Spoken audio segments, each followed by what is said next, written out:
I used to think it was love. The way he looked at me, intense, hungry, like I was the only thing he saw. His touch would send shivers through my spine, and his voice. It was smooth, deep, and dangerous in all the ways I secretly craved. We met like a movie scene. Quick glances turned into coffee dates. Coffee dates turned into late-night drives. And those late-night drives? They always ended the same way. But here's the truth no one tells you.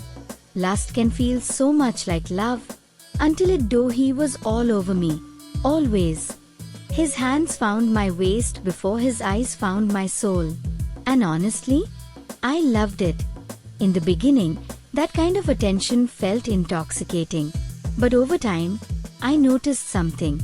When we weren't kissing, we weren't really talking. When I wasn't dressed up, he wasn't really present. And when I started sharing my emotions, my real self, he tuned out. I was obsessed with how he made me feel, not who he was. That wasn't love. That was lust, pure and raw. We spent hours tangled in each other, but never in conversation. We never spoke about our childhoods, our traumas, or our dreams. I didn't even know if he believed in love, or if he just believed in pleasure. He knew how to undress my body, but not once did he try to understand my mind. That's when it hit me. This wasn't deep. It was just hot. I tried to imagine a future with him. Holidays, home, life. But every time I brought it up, he'd brush it off. Let's not rush things. Let's just enjoy what we have.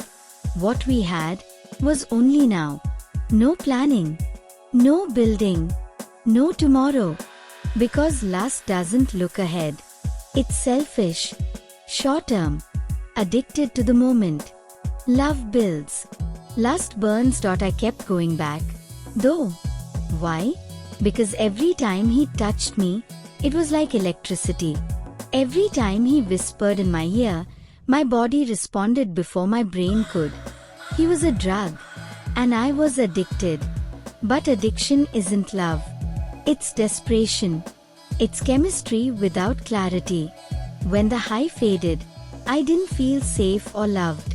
I felt empty. I felt used. One night, I cried in front of him.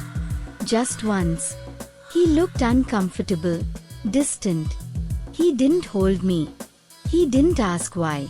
He just said, "You'll be fine," and turned away. And in that moment, I knew. He loved my body, not my breakdown. He loved the fantasy, not the real me. Lust doesn't want your scars. Love does. Walking away wasn't easy. But staying would have broken me slowly. I wanted to be loved, not desired. Held, not just touched. Understood, not just seen. So here's what I've learned. Lust will give you chills. But love gives you peace. If they only come for your body. But run from your mind, your truth, your heart. That's not love. That's lust dressed up in romance. So, the next time your heart races for someone, ask yourself, do they want you, or just the feeling of you? Because you deserve more than fire. You deserve warmth. You deserve love, the kind that stays after the desire fades.